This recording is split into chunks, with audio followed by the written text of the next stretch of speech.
This is Dave DeLong.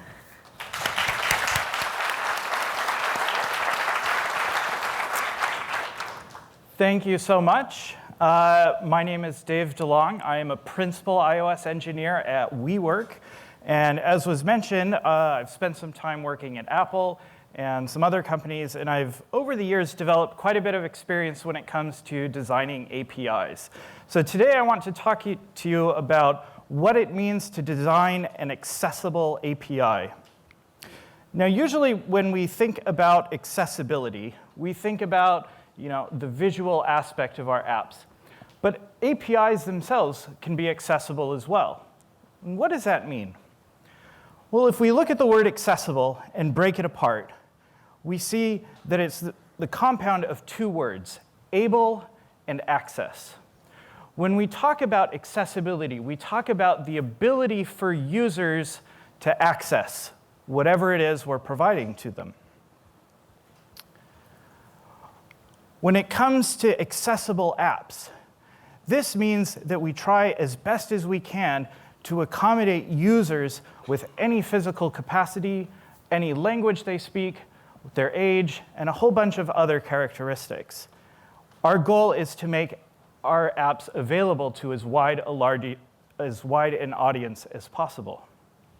When it comes to developing an accessible API, the same principles apply. We want anyone to be able to access and use our APIs, regardless of their experience, their skill level, or even the language that they speak. Now, over the years, I've developed two major principles that help me when I'm designing an API to focus on making this API as accessible as possible. And the first one is about being kind.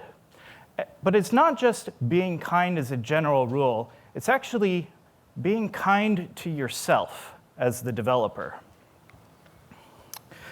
One of the first things that we realize when designing APIs is that we write our APIs as though they're going to last forever. I imagine a bunch of you have been doing iOS development for quite some time, and occasionally you stop and do this little gut check and realize UIKit's been around for 10 years. And the same API decisions that were made 11, 12 years ago as they were first writing it are the same API decisions we still operate under today, even though it doesn't feel that old. If we go over to the Mac, we can look at AppKit, the Mac version of UIKit, and realize it has existed for 30 years. APIs have the tendency to last a very long time. And so to make our jobs easier as API developers, we ask ourselves, what is the minimum amount of work I need to do in order to expose this functionality? Because honestly, who wants to do a whole lot of extra work? You don't have to. So we ask ourselves, what is the least amount I need to expose in order to accomplish a task? And are there other things that I can use from the standard library in order to make my own life easier? So for example, if we were to consider something like this, where we want to express the idea of the start time and an end time to an event, we might think about exposing a time struct with an hour and a minute component, and then have a type alias for a range of time to express the start and end times. And that would certainly work, but this is extra code we have to maintain, when really all we need to do is use a data interval. It's code that's provided for us, and we don't have to worry about making sure it stays up to date. Additionally, we try to avoid clever code. And this can be code where we sometimes get into maybe meta programming and using features of the runtime, maybe protocols with associated types in Swift, not because they're not useful, but because they can be difficult to understand later on. There's a quote I really enjoy from Brian Kernighan, who's one of the authors of the book, The C Programming Language. And he says that everyone knows that debugging is twice as hard as writing a program in the first place. So if you're as clever as you can be when you write it, how will you ever debug it? On a similar note, Sandy Metz, who's a prominent Ruby programmer, has this to say: She says, duplication is far cheaper than the wrong abstraction. When we write clever code, we sometimes end up creating the wrong abstraction for the things we're trying to express. And so instead, we should prefer, even in a public API, to duplicate concepts, because it is always easy to add abstractions after the fact, and it is much more difficult to remove the wrong abstraction.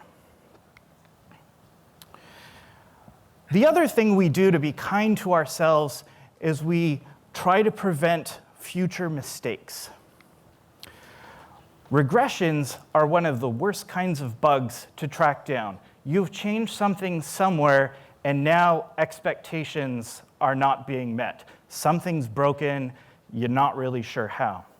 And we prevent this by introducing unit tests. And in fact, we try to test as much as we possibly can. Even something as simple as just, when I make a connection, I'm expecting to be asked for credentials, a username and password. And even adding tests as simple as these can help us be sure that as we add features in the future, or as we correct bugs, that we're not breaking existing functionality.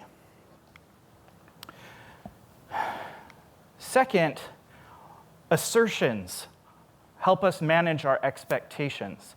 There are a couple of different kinds of assertions that we can do. One of my favorites is dispatch precondition, which is an assertion to make sure that our code is executing on a specific dispatch queue. There are also other functions, such as assert and precondition. And so we can use these in a method like this one, which is the callback for a timer. We're going to assert that this is actually the timer we care about, and that it's executing on the queue we are expecting it to. And then in the future, as we make changes, we can know with a guarantee that our code is behaving as we are expecting. At WeWork, I've been working on a framework for the past 3 months, and even simple assertions like these have already totally saved my bacon as I'm making changes, because I go and I'm making changes, and all of a sudden my assertions are breaking, and I realize that, oh, I created a timer, but I forgot to add it to the run loop. Or I created a timer and added it to a run loop twice. Assertions help me not make mistakes. So this is how I can be kind to myself as an API designer. I understand that the API that I'm writing is going to last a long time, and this helps me focus on just the essentials. I also put in guards to make sure that future me is very happy with present me. So that's the first principle of being kind to yourself. The second principle is also about being kind, but it's being kind to your users.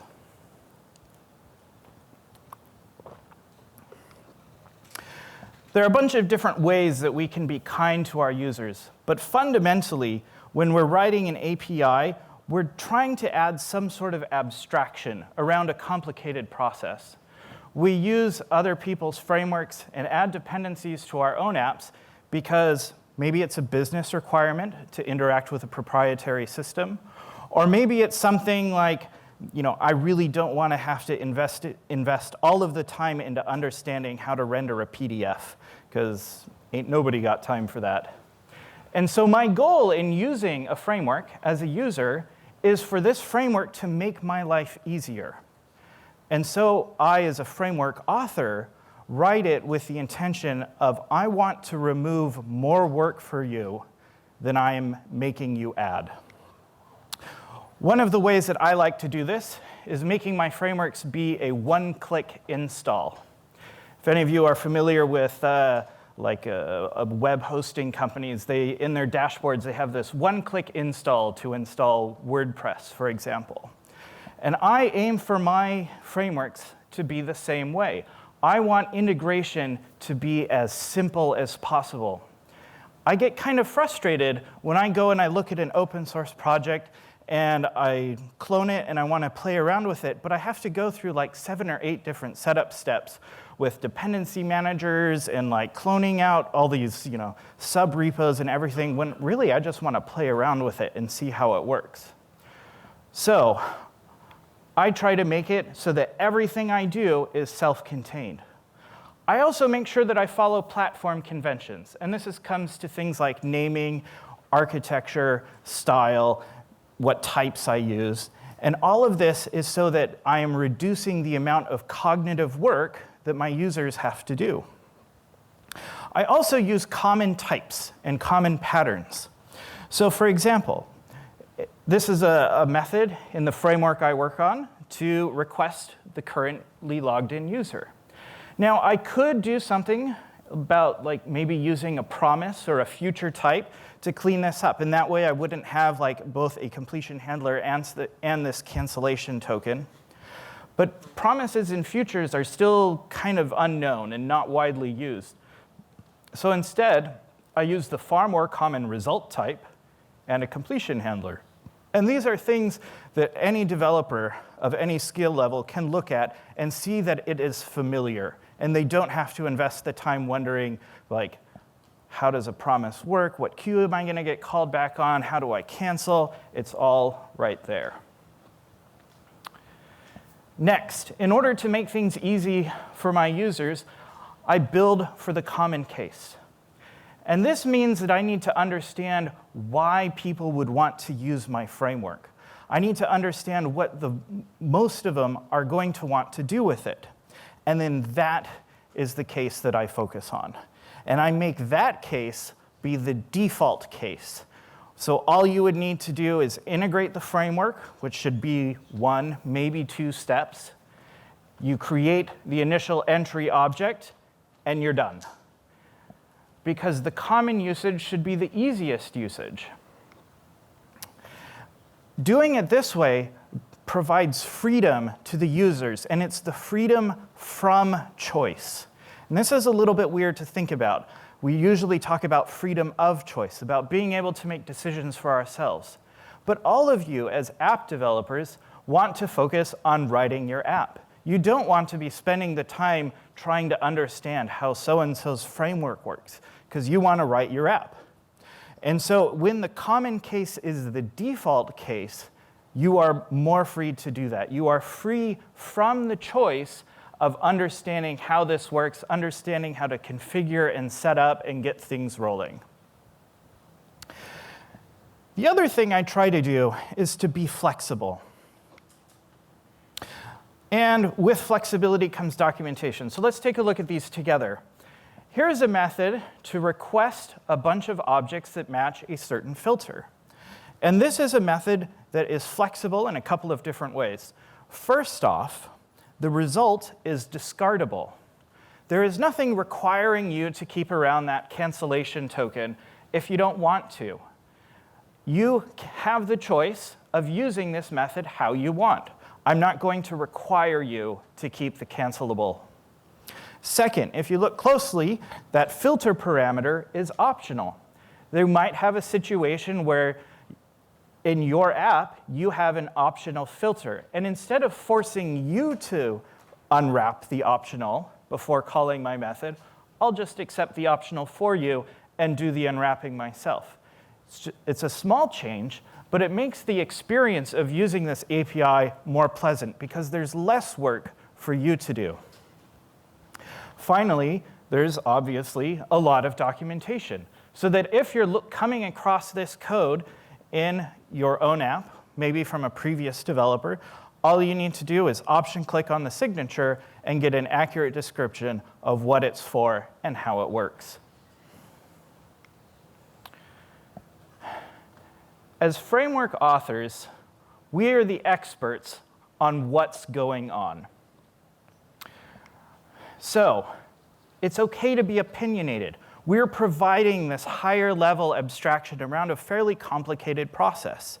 And so we can focus on our domain, and we're going to have very strong opinions about the best way to use the functionality within that domain of problems. So we develop these opinions on how you should do things. If you ever want to talk to me about strong opinions, ask me about calendars. And it's OK to say no to feature requests for a framework that are beyond the scope of the problems we're doing. So we can have these strong opinions about how to abstract a certain problem, but it's also important to understand where those opinions should end.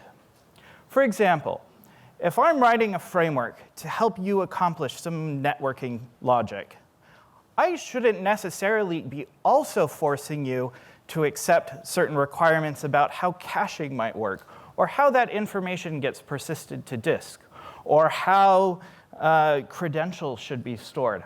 That's outside of the scope of the problems that I'm solving. The framework that deals with networking should have opinions about networking and not a lot else. This opinions can also extend to how I express the API.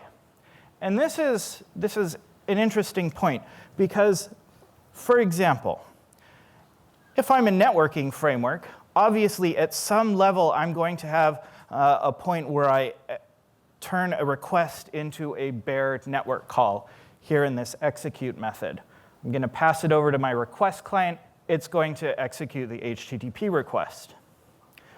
But exposing the functionality, the entire functionality of making HTTP requests might be beyond the scope of what I want to allow you to do.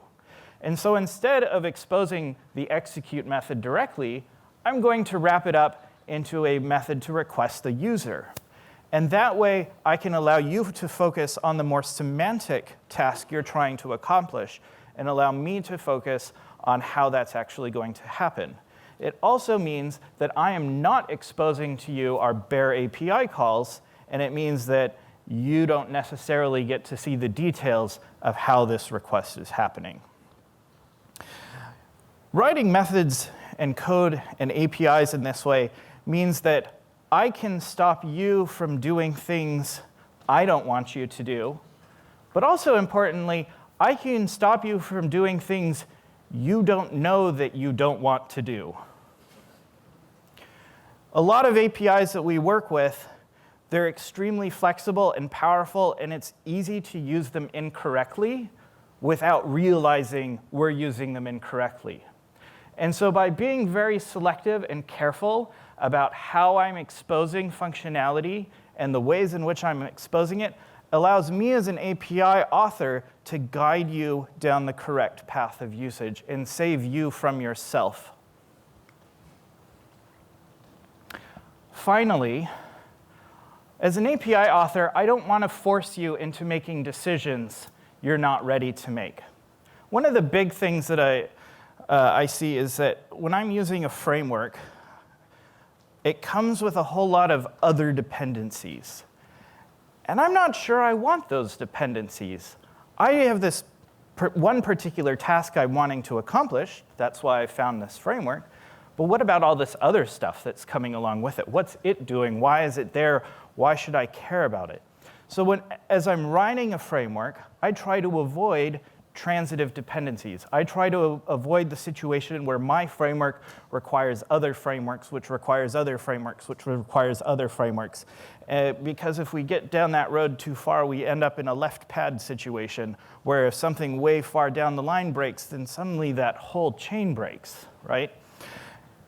When I include these sorts of transitive dependencies in my frameworks, I am forcing a decision on you. Maybe you, as an app author, don't want these frameworks. Maybe you have other versions of these frameworks that conflict. And so I shouldn't be making that choice for you. As my API evolves, I'm going to, at some point, deprecate methods. But I shouldn't remove them, because removing those methods is another choice I'm forcing on you. If you update to a newer version of my framework, and suddenly the methods you were using are now missing, then I am forcing work on you to rewrite your code to use the new methods. And yeah, there might be some things I can do to make that easier for you, but that is work you didn't sign up to do. And if you're on a tight schedule where you need to just ship something, then removing methods can be a major blocker. And you end up with in situations where users are on outdated versions of your framework, perhaps with security issues or privacy concerns, where they are unable to update to the better versions of the framework because of these decisions that we have forced on them. So I leave the deprecated methods in there. And where possible, I update those implementations to use the new features. Because I want you to have the new features. I want you to have the bug fixes and the security updates. But I also understand that you're going to get around to fixing your deprecation warnings when you have time and the ability to. Also, as I add features to my framework, I'm not going to force you to use them right away. This is a principle in Apple's frameworks, for the most part, that when UIKit, for example, gains new features, you usually have to do something to turn those features on in order to get them. And so I, as a framework author, when I add features to my framework, I'm going to make it so that you have to explicitly say you want this new feature. Because again, if you're just updating a framework to a new version to get some bug fixes, then you don't want the framework doing extra work that you didn't tell it to do. You don't want it suddenly, preloading a bunch of stuff and, caching things to disk, because you're not going to be using that stuff. Instead, I write the features in a way so that the first time you access them is when all of that initialization will occur. And so there is a zero cost to new features until the first time you use them. And above all, do not crash. Okay? Crashing is a major decision for a framework to make on behalf of an app. So a lot of times we'll get a URL string, even one that's hard-coded into our app, and we'll pass it into a URL constructor and then force unwrap it. Well, if that fails, for whatever reason, that's going to crash. It is easy to guard the construction of the URL and then kind of propagate that error back out, saying, hey, I've got this URL string. I actually have no idea what to do with this, and allow the app to make the appropriate decision. Crashing is forcing a decision upon the author of the app and the users of the app itself. It's forcing a decision they probably don't want. Most people don't like it when apps crash. So these are ways that we can be kind to our users. Fundamentally, we want to make sure that the experience of using the framework is a pleasant one and an easy one. And so we write it with the goal of removing more work than we add. We make sure that the framework is the easiest to use in the most common case. We have our opinions, which is fine, but we also recognize where those opinions should end. And above all, we don't force choices on them that they are not ready to make. As we follow these principles, we end up with frameworks, because we're using common namings, common patterns, that look very familiar to Apple's frameworks. And so they're easy for new users to understand, because it's just like the frameworks they've already been using. But they're also frameworks that an experienced programmer can use as well. So when we talk about accessibility, whether it's in apps or in APIs, it fundamentally comes down to the concept of having empathy. Accessibility is empathy for your users, and it's writing things to allow them to use whatever it is you're making, regardless of their experience and capabilities. As we write frameworks, we remember to have empathy for our future selves. Our future self is a better programmer than we are right now, and our future self is going to look back, and we really want them to look back with kindness on ourselves right now. And so we write our code in a way that we can do that. And second, we have empathy for our users. And by having that empathy, we accept that they're going to make mistakes, and we can forgive them. We can be defensive in our programming. We can allow them, for example, to pass in an optional instead of requiring them to force unwrap. And as we have this empathy for ourselves and our users, we end up making wonderfully accessible APIs. Thank you so much for listening. If you have any questions, I'd love to take them out in the hall. You're welcome to contact me at WeWork. And if code like this sounds interesting to you, we'd love to talk with you at WeWork. We are hiring, and we'd love to see how you can be a part of our organization as well. Thank you very much.